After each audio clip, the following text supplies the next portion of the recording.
L'Université du Luxembourg fête ses 20 ans en 2024 et c'est une université qui a toujours mis en avant l'innovation, que ce soit dans le cadre de la recherche, que ce soit dans le cadre de l'enseignement, mais aussi de cette troisième mission qui est la sienne et que l'on connaît un peu moins puisqu'il s'agit de porter le savoir qui a été produit au sein de l'université vers la société civile. Et c'est absolument ce qu'ont fait les étudiants dans le cadre de la clinique du droit et plus spécifiquement du programme Clinicité, puisqu'ils ont porté un savoir devant une ministre, devant la Chambre des députés et que ce faisant, ils ont également acquis des compétences professionnelles. La clinique du droit est une formation qui s'attache à faire sortir le savoir produit par l'université de ses murs. Dans cette perspective, des étudiants de première année de master en droit se sont adressés au pouvoir exécutif et législatif afin de proposer une transposition de la directive européenne sur le droit à la réparation des biens de consommation. Les étudiants, ils étaient bien préparés, très motivés, très engagés. Ils ont vraiment bien expliqué leurs idées.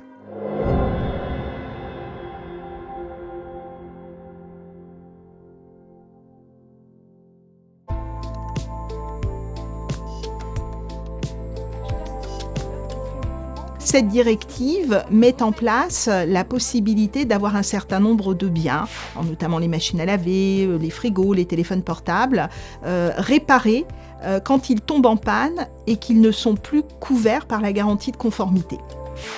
Nous parlons ici d'une directive qui protège les droits des consommateurs, mais qui en même temps, pour la première fois, tient compte de contraintes liées à la protection de l'environnement. Quand un texte est adopté à l'échelle de l'Union européenne, il faut ensuite le transposer dans le droit national. Ça veut dire qu'il y a un langage du droit de l'Union européenne qu'on va traduire dans le droit luxembourgeois.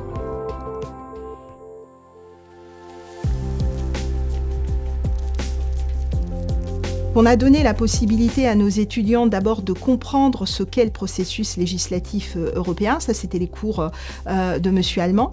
On a un ordre du jour qui est relativement simple puisqu'il se limite à la négociation d'un seul texte, sans toujours la proposition de directive. Le fait de se glisser dans la peau de députés européens qui ont des convictions sociales, économiques, environnementales très diverses nous a permis de nous rendre compte de la difficulté d'élaborer un texte quand des opinions divergentes se rencontrent. Dans le cadre de ce cours, il s'agissait de voir comment est-ce qu'une directive, avant même de passer à l'étape de la transposition au niveau national, comment est-ce qu'une directive est adoptée au niveau européen. Et ça nous a réellement permis de comprendre, en fait, derrière les lignes d'un texte juridique, qu'il y a vraiment toujours un enjeu politique derrière.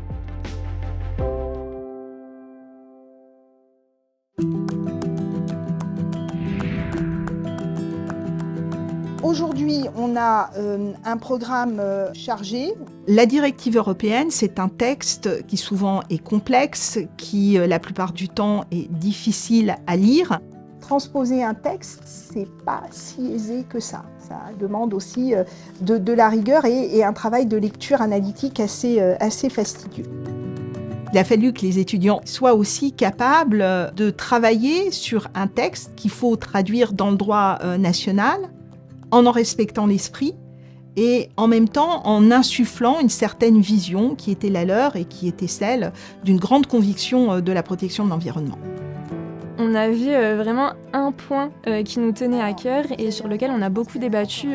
C'était que la réparation des biens se fasse au sein de l'Union européenne.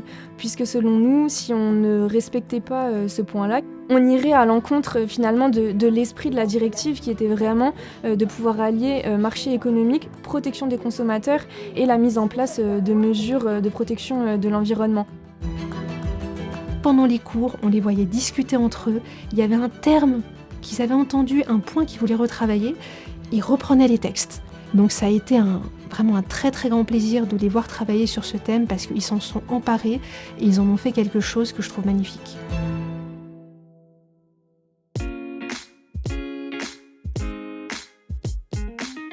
Je pense que les recherches personnelles, c'est la majeure partie du travail lorsqu'on est étudiant en droit ou lorsqu'on travaille. On était un groupe de 7, mais très naturellement, entre nous, on s'est formés en binôme ou parfois en trio. J'ai travaillé avec Christopher, en tout cas en premier, et Jean-Jacques par la suite, et j'ai adoré nos discussions. Moi, je pouvais lire un article d'une façon, relever certaines choses, en parler avec Christopher, qui lisait le même article, qui retirait d'autres choses, et quand on mettait toutes nos idées ensemble, on avait encore plus de matière à dire, à discuter. Donc là, j'ai réellement compris l'importance d'une équipe et d'une bonne équipe. On a surtout beaucoup traversé, je dirais, de long en large, du début à la fin, le code de la consommation luxembourgeois pour comprendre comment il s'articulait, puisque la transposition de directives va s'insérer dans le code de la consommation luxembourgeois. Et puisque ces dispositions vont s'y insérer, il faut comprendre comment le code est déjà lui-même construit. Donc en fait, ils ont vraiment travaillé comme des chercheurs en herbe, en soulevant des problématiques, en allant chercher des éléments, et ils ont fait un travail qui montre une maturité remarquable pour des étudiants de Master 1. On était très dynamique, c'était hyper intéressant, et bien évidemment aussi, cela nous a soudés et nous a aussi permis de nous connaître aussi un peu mieux à titre personnel.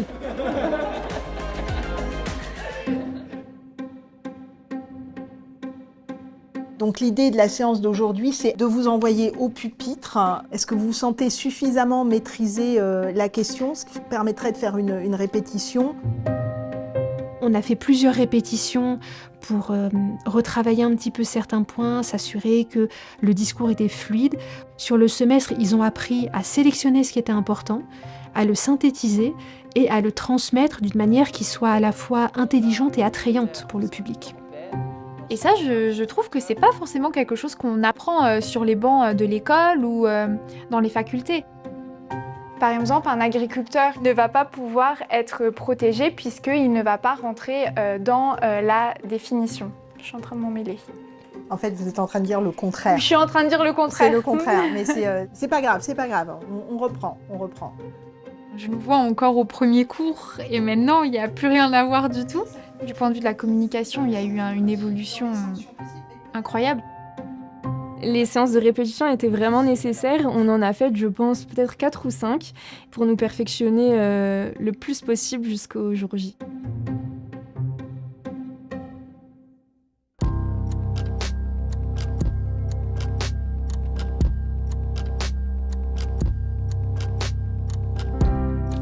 Les étudiants sont intervenus à la fois devant la ministre et également devant la Chambre des députés. Le ministère, c'est le ministère en charge de la protection des consommateurs. Merci infiniment parce que c'était vraiment une très belle occasion pour les étudiants de pouvoir faire 2 présentations. On vous en est vraiment très reconnaissant. J'étais vraiment contente de ce qu'on avait fait collectivement et j'avais hâte de voir ce qu'on pouvait produire enfin le jour J et en pratique. Il s'agira donc d'adopter une approche plus restrictive en ce qui concerne la définition, de sorte à ne pas faire rentrer trop de gens dans ce régime dérogatoire. Pendant la présentation, on essayait de regarder leurs réactions. On essayait de voir s'ils acquiesçaient, s'ils étaient d'accord avec nos idées ou pas. Nous, on a insisté, en tout cas, sur l'obligation de réparation au sein de l'Union européenne pour favoriser la proximité, la confiance du consommateur, mais aussi pour la réduction des gaz à effet de serre. On sait, les transports, ça pollue énormément. Une fois qu'on avait présenté donc, notre proposition de transposition, on a pu avoir vraiment un dialogue, un échange de points de vue. L'idée derrière cette obligation de réparation au sein de l'Union européenne, c'est tout simplement de réduire les émissions de gaz à effet de serre. Si il n'y a pas de réparateur dans l'Union européenne pour un produit, je ne sais pas lesquels, le Luxembourg ne pourrait pas l'offrir. Nous, on n'a pas la main-d'œuvre. On a des difficultés à trouver des artisans pour la réparation, de toute façon, ici au Luxembourg. Quand on est en train d'analyser peut-être un texte, on a beaucoup d'idées, mais il faut toujours réfléchir, est-ce que c'est vraiment réalisable? Est-ce qu'on peut le contrôler vraiment? Est-ce qu'il n'y a pas trop de charges administratives? Ce sont toujours les questions que moi, en tant que politicien, je dois me poser. Ils avaient vraiment beaucoup d'idées, j'ai vu ça, je trouve cela énorme et fascinant, mais il faut quand même également voir l'autre côté, comment est-ce qu'on peut réaliser les mesures qu'on définit. Les étudiants ont effectivement des idéaux écologistes forts. Donc je pense que c'était aussi une très belle expérience qu'ils aient ce débat face à la ministre qui leur dise « moi je vous entends, mais en même temps entendez-moi parce qu'il y a des contraintes pratiques sur lesquelles vont venir buter vos idéaux ». Je vous remercie vraiment, vous avez fait un travail excellent et je vois que vous êtes tous motivés, ça fait plaisir à voir. Et en fin de compte, lors de la présentation, j'ai vu de futurs avocats qui faisaient une présentation presque à des collègues. On a vu des étudiants à l'aise avec les propos qu'ils tenaient, qui étaient capables d'argumenter, qui ne se mélangeaient pas les pinceaux en présentant, qui étaient cohérents, qui étaient professionnels. Donc on est vraiment très fiers du travail qu'ils ont accompli. C'est un plaisir de vous avoir tous aujourd'hui ici pour la remise des certificats aux cliniciens du droit. Ces certificats témoignent du fait que nos étudiants se mettent au service de la société civile. Et ça, c'est important de les remercier pour cela. C'est aussi important de faire participer les parents, les amis, pour qu'ils prennent aussi la mesure du travail qu'ont fait les étudiants, mais aussi la mesure de l'utilité du savoir universitaire qui va ensuite servir à quelque chose de concret dans la société. Je souhaite quand même saluer toutes les étudiantes et tous les étudiants qui se sont engagés dans la voie de la clinique de droit et de la clinicité. Et il me reste à vous féliciter pour votre certificat et à vous souhaiter un bon vent pour vos futurs projets. Les étudiants qui choisissent cette option, qui fait partie du programme clinique, ils la choisissent parce que c'est aussi une façon professionnalisante d'apprendre le droit. Je mesure la chance que j'ai d'avoir pu participer à ce programme et aussi l'opportunité que l'Université de Luxembourg offre à ses étudiants. Je pense qu'il n'y a pas beaucoup d'universités dans le monde qui offrent de telles opportunités, donc il faut aussi penser à ça. Je pense qu'ils réalisent tout à fait qu'ils ont vécu une expérience hors du commun, en tout cas hors du commun par rapport aux enseignements standards.